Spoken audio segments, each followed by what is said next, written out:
All right. Well, hello there. Thank you so much for joining us for Poetry and Tea. How are you, Rachelle? I am so happy to be with you for this event. It feels like a little retreat for me. I would agree. When I was reading the poetry, I felt the same way. I needed that this week too. I haven't made much time for poetry in my life the last 2 or 3 months. And I prepared the last few days. I thought, oh man, this is food. I forgot. This is good food for me. It felt nice. It felt really nourishing at that bone deep level. That's wonderful. I feel the same way anytime I have a moment just to nestle into a book or read poetry or something. I always find such comfort in writing and language and story and storytelling. Mm-hmm. Well, for those of you who don't know, we do this event every 3 months, Poetry and Tea. If you haven't caught the other delicious times of it, they're all on our YouTube channel, Sacred Earth Retreats. Yes, check them out. We also have some sacred conversations up there as well. Mm-hmm. Yeah, and I'm in a different location, so I'm maybe continually adjusting my screen, so bear with me. Yeah, so a great offering comes from Denny Shea and I every month, once a month. And I am super excited to hear what has inspired you this month in terms of poetry. So I didn't know if you wanted to share or if you wanted me to start. I think you mentioned you have some beautiful lengthy ones. So how does that feel? Do you want to start off?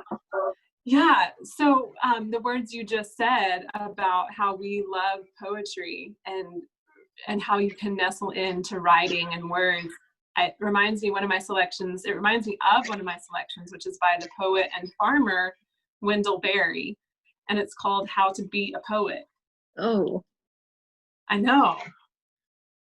And I'm not going to read the whole thing because I have other lengthy ones, but I'm going to read stanza 2 in this poem, How to Be a Poet. Breathe with unconditional breath the unconditioned air. Shun electric wire. Communicate slowly. Live a 3-dimensioned life. Stay away from screens. Stay away from anything that obscures the place it is in. There are no unsacred places. There are only sacred places and desecrated places.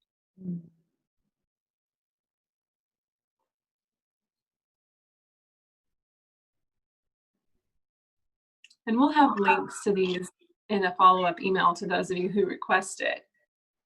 I love that stanza so much because it's pointing to the type of life or lifestyle that I want to return to. And I feel like these months in, isolation and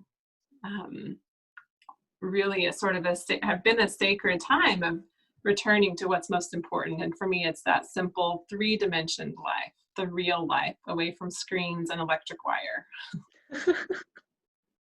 Which is impossible, but it's a nice dream. And I can feel it. I can feel it in my bones. Yeah, you're spot on. I feel that too.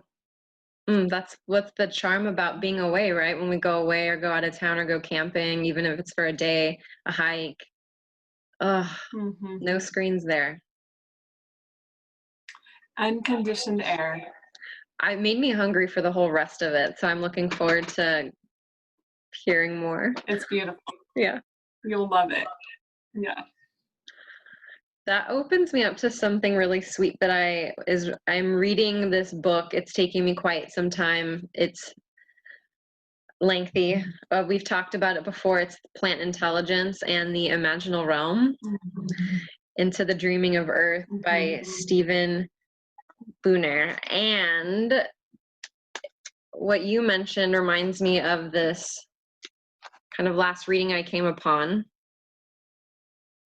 And this is by, although it's in his book, he references a lot of different writers and poets, and who he's referencing here is Rainier Maria Rilke. All will come again into its strength, the fields undivided, the waters undammed, the trees towering and the walls built low. And in the valleys, people as strong and varied as the land. Mm. And no churches where God is imprisoned and lamented like a trapped and wounded animal. Mm.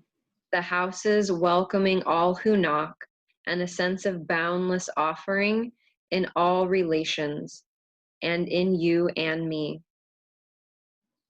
No yearning for an afterlife, no looking beyond, no belittling of death, but only longing for what belongs to us, and serving earth, lest we remain unused.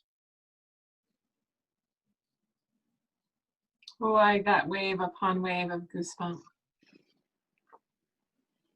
And then it's just this little bit that, I mean, there's obviously more that he writes, but I love this couple of sentences he says after this. He says, "We are human and a part of Gaia, as all life is, and we have the life that has been set before us. Ultimately, that really is enough. And in the end, it is all any of us have." Denisha, so what I love is you and I never plan what's going to come up in these poetry and tea sessions. You don't give me the names of all your poems. I don't give you the names of mine. And they just fit like tongue and groove every time. Could you read the part about the people in the valleys? Yes. And then the sentences at the end that are Stephen Herod Buhner's words. Yeah. So that was in the first stanza, and it says, all will come again into its strength, the fields undivided, the waters undammed, the trees towering and the walls built low, and in the valleys, people as strong and varied as the land.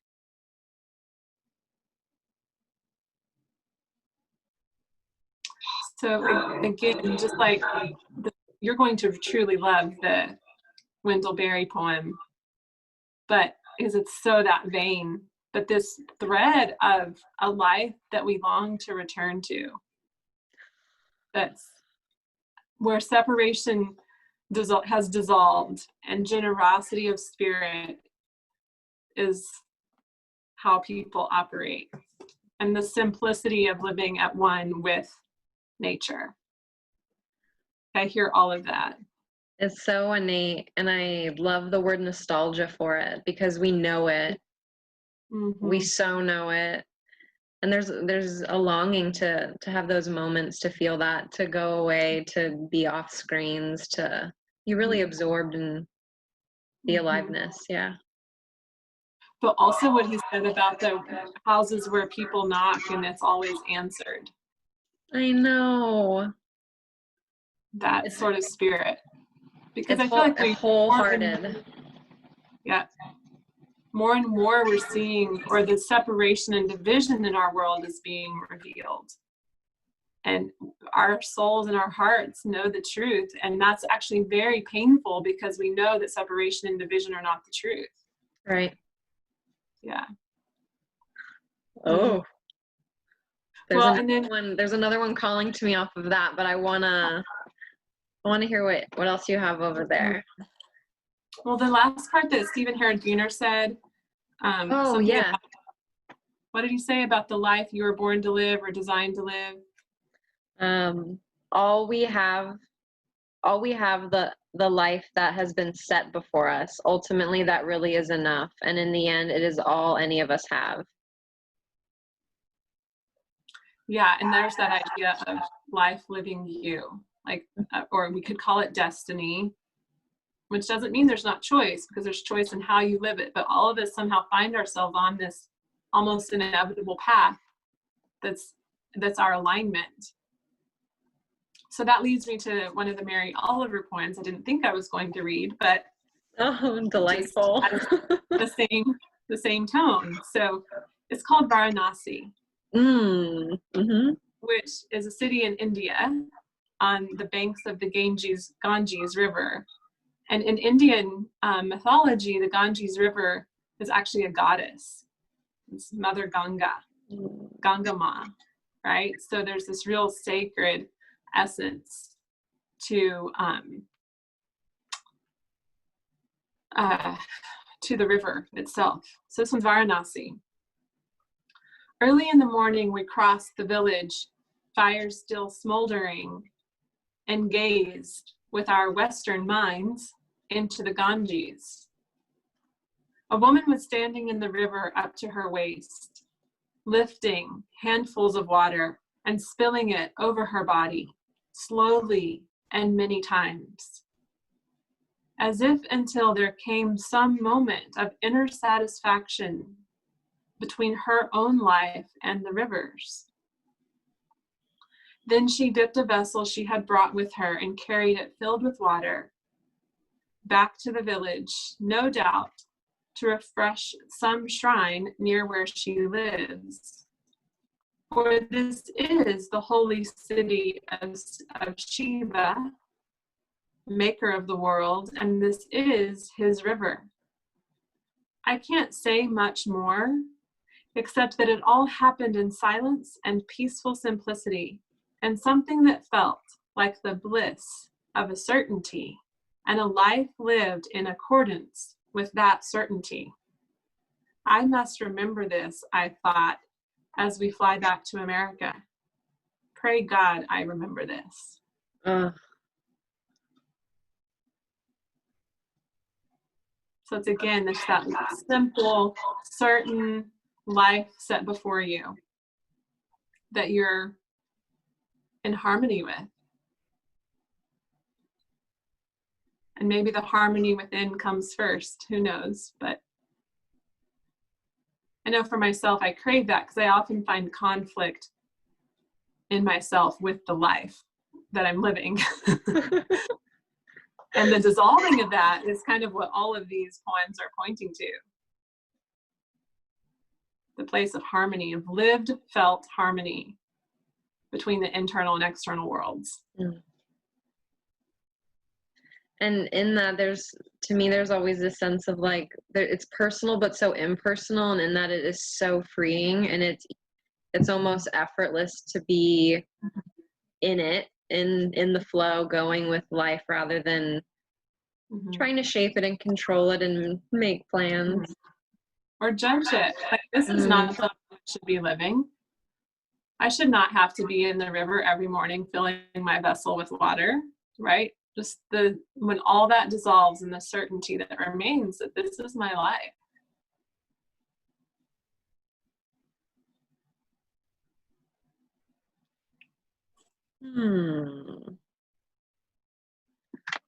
So I feel like a little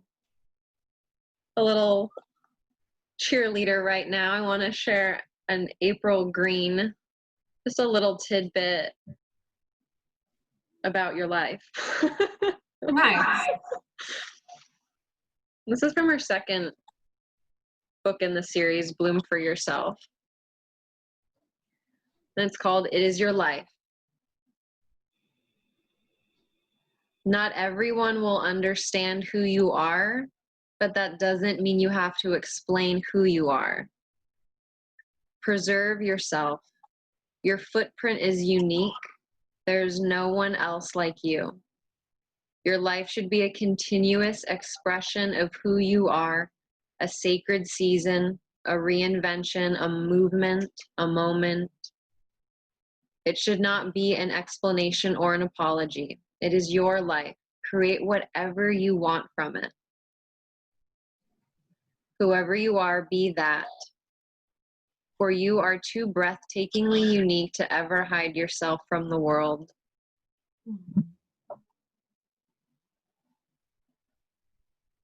Makes me want a Superman pose. I just saw that. Superwoman, super person pose. It's like, oh Right. yeah.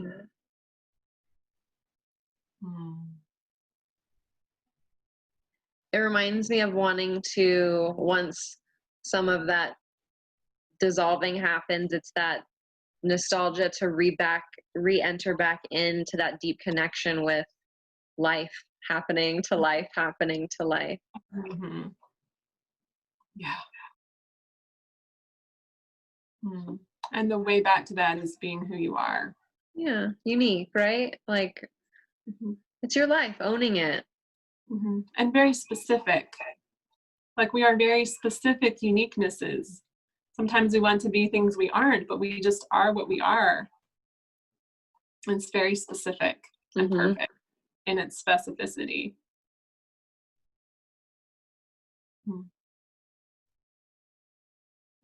There's that internal harmony. Yeah.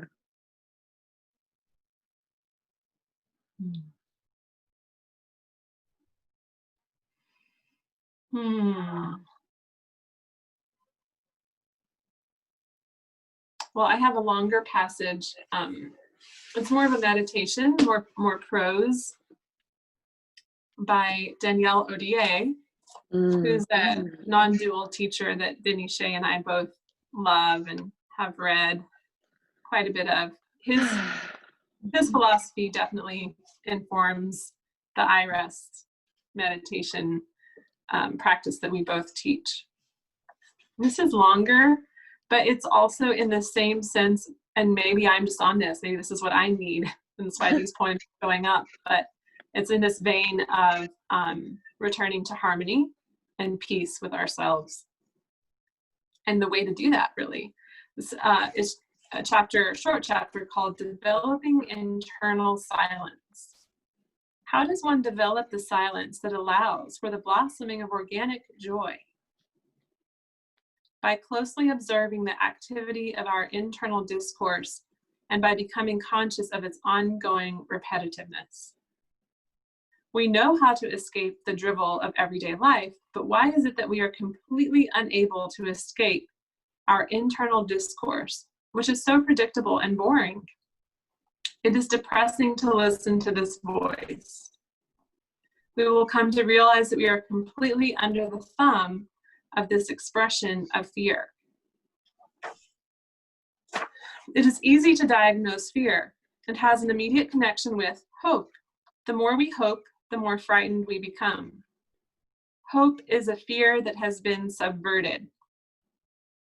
It signifies a lack of presence in the world, an absence of joy, a continuous search for the satisfaction of happiness. Since infinity is not ever able to connect with us in this state, we seldom receive what we wished for, meaning we are constantly frustrated. When we wait continually for beauty, we become blinded to the wonders that surround us, waiting for a fantasized happiness. And then here's the remedy. As soon as we give awareness to our body, we discover that we lack nothing we believe we need. The everyday traces of beauty are sufficient in bringing us joy. We have a body. It is capable of moving, feeling, tasting, seeing, listening, and smelling the 1,000 perfumes of the world. Our body can sleep, wake up, sense water spilling over the skin. It can eat, walk, look at the sky, touch other human beings, make love, plunge deeply into another person's eyes, listen to music. Bodily sensations can migrate from the external skin to our internal organs. We are able to experience the ebb and flow of blood and other liquids. We can enjoy and appreciate our breathing, control it, allow it to get in deeper, connect it with our emotions. We can feel our tongue, allow it to relax, be surprised by the luminous flashes that appear on our eyeballs when the pineal gland is stimulated. The more we attend to what is happening inside us, the more our mind will be blessed by a well-deserved silence. It will then be in splendid form to function when we really need it. Alive and fresh, precise and creative. Overworked, it can barely deliver minimal service. Our body is able to feel the quivering of life. It can be surprised and awakened to a sense of wonder, which is the surest sign of a return to organic joy.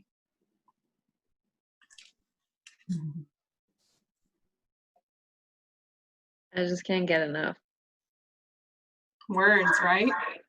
The remedy, like, oh, all the body and the walking, the tasting, the water spilling over the skin. It is so lovely.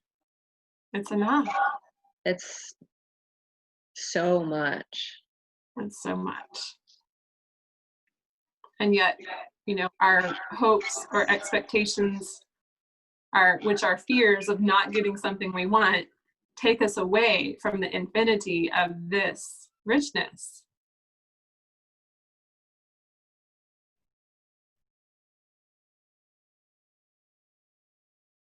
I always love that, you know, the body is a rich source of feedback. It is just nothing dull or inactive. Mm-mm. Even in stillness, there's so much. Mm-hmm. Mm-hmm. Just see like networks of stars and galaxies and constellations. And then you're like blood and fascia and bones, like so, right? Like everything is just the same, but just in here. That's what I connect with, is the fluidity of the internal body. That's delicious to experience.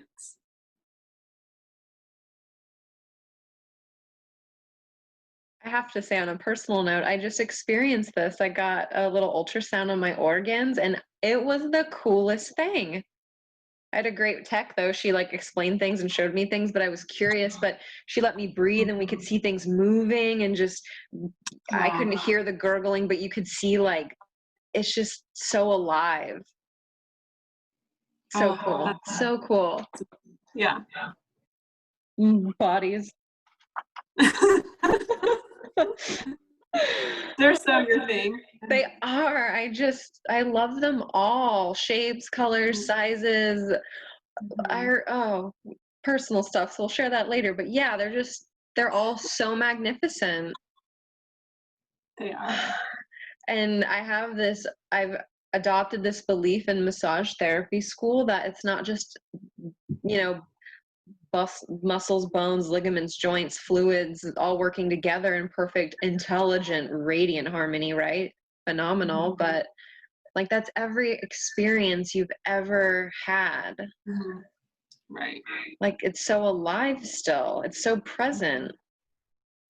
And so to tend and to love and to see the body as that like wondrous field of feedback and information and that's my jam. You're right. I know. That reminds me of our first sacred conversation. What's up with this body? Yeah. So if you haven't listened to that, you should go listen to it and listen to Denny Shay and I jam on the body. So from the body, I thought we could shift into another thing I think we both enjoy, which is earth and planting and all of that. And this is a new poet that I was turned on to by a teacher of mine, Alfred Lamotte. Are you familiar? Oh, yeah. It's from Wounded Bud Poems for Meditation. And this one's called Planting. Of course. Of course. Oh, yes. Okay, here we go. Planting. Try not to rise above your longing. Sink deeper. Plant pain in the earth. Try not to rise above your weariness. Sink deeper. Plant sorrow in the earth.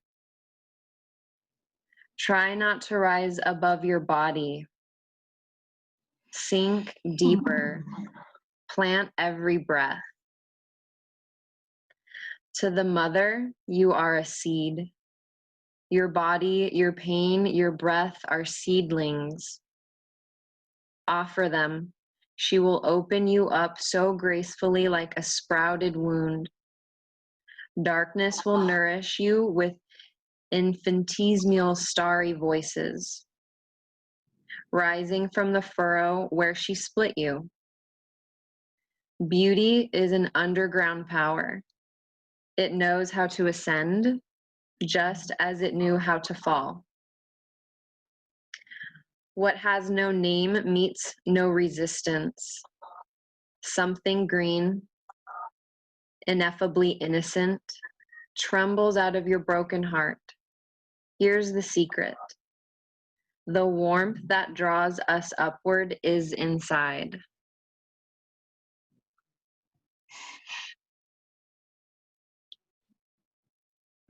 That wraps my whole life philosophy up in a poem.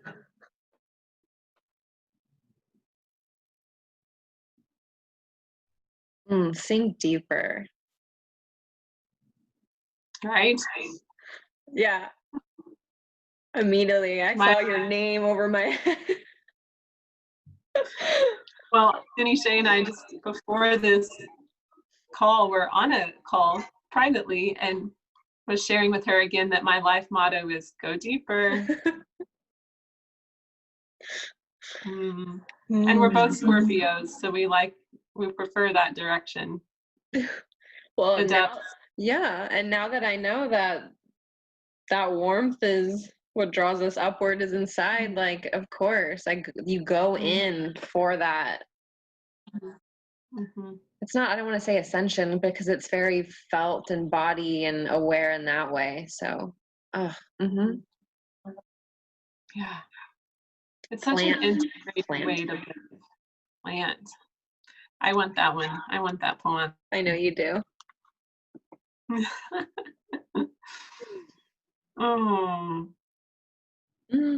I have another little one I tagged from him. It's a shorty. Okay. And this one is called The Name of the Wound. What the bud calls a wound, we call blossoming. This is how the angels see our gashed and broken places. They keep singing, stay open, stay open. Don't you know that through your tears, the world flows as light into this one?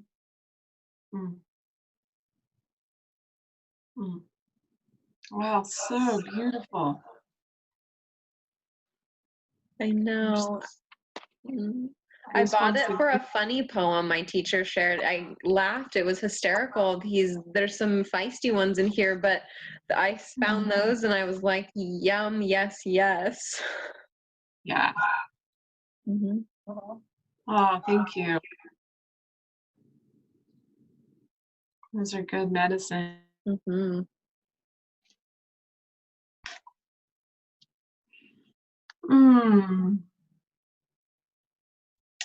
I think that I just have one more. Okay. This is, again, prose by David White, who is a poet. And between he and Mary Oliver, I always have a hard time deciding who's my favorite. But he has a book called Consolations where he unpacks the meaning of words, what they mean to him. And this one is about the word beginning, which I like the simplicity of how he unpacks beginning, which again is in line with Danielle Odier's words about fear and hope, and that like how fear and hope become quite elaborate and tangled. So beginning. It is always hard to believe that the courageous step is so close to us. that it is closer than we could ever imagine, that in fact we already know what it is. And the step is simpler than we had thought, which is why we so often prefer the story to be more elaborate, our identities clouded by fear, the horizon safely in the distance, the essay longer than it needs to be, and the answer safely in the realm of impossibility.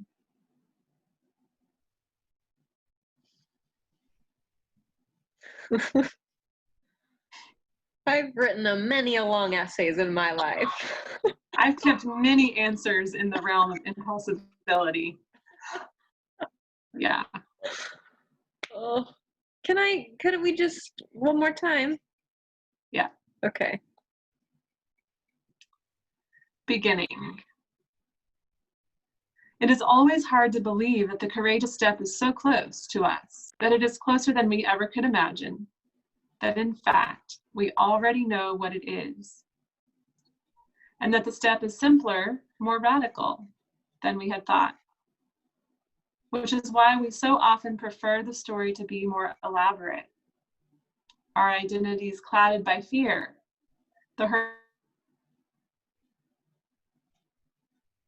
distance, the essay needs to be, and the answer safely in the realm of impossibility. I feel like that's one of those I need to print out and put on like where I brush my teeth every morning. Amen. Like it needs to be a new tape for a while. Exactly. Me too. Let's do it together. Okay. Accountability partners. Yes. Yeah. Well, as you mentioned, it's hard to pick between, for you, David White and Mary Oliver, and for me, it's hard to pick which Mary Oliver I want to pick from. So I'd like to finish with Mary Oliver from Devotions, which is a collection of a good amount of her work. Because I'm glad you're doing that, because the ones I'm not reading are also hers from there. So that's a perfect cap off. Yeah. Let's see.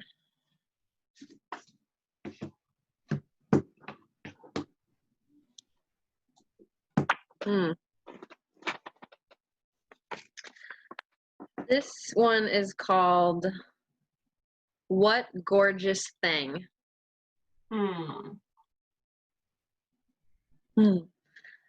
I do not know what gorgeous thing the bluebird keeps saying. His voice easing out of his throat, beak, body into the pink air of the early morning. I like it, whatever it is. Sometimes it seems the only thing in the world that is without dark thoughts. Sometimes it seems the only thing in the world that is without questions that can't and probably never will be answered. The only thing that is entirely content with the pink, then clear white morning, and gratefully says so.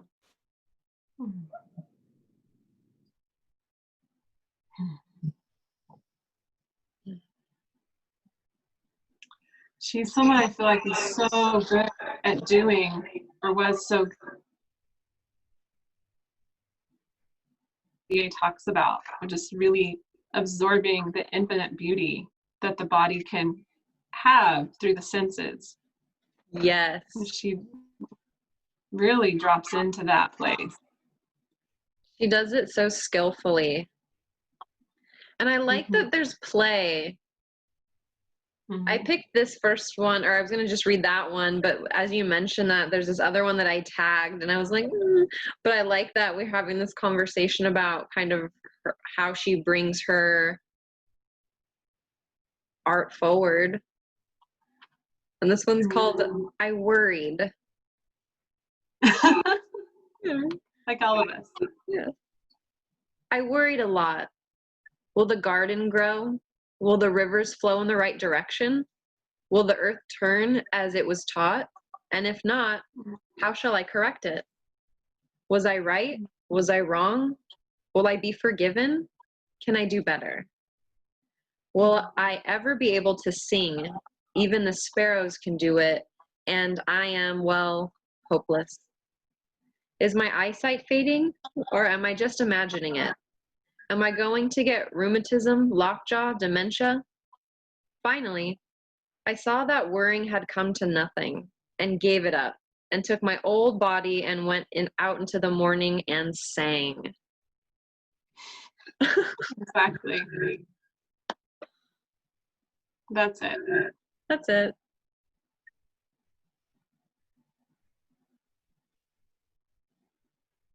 And then we're back at the unconditioned air and the three-dimensioned life. Just go outside. Yeah, and let the body open up to the rhythm and the richness that's ever present. It's the woman in the river spilling the water over her body. Yes. Until there's harmony again.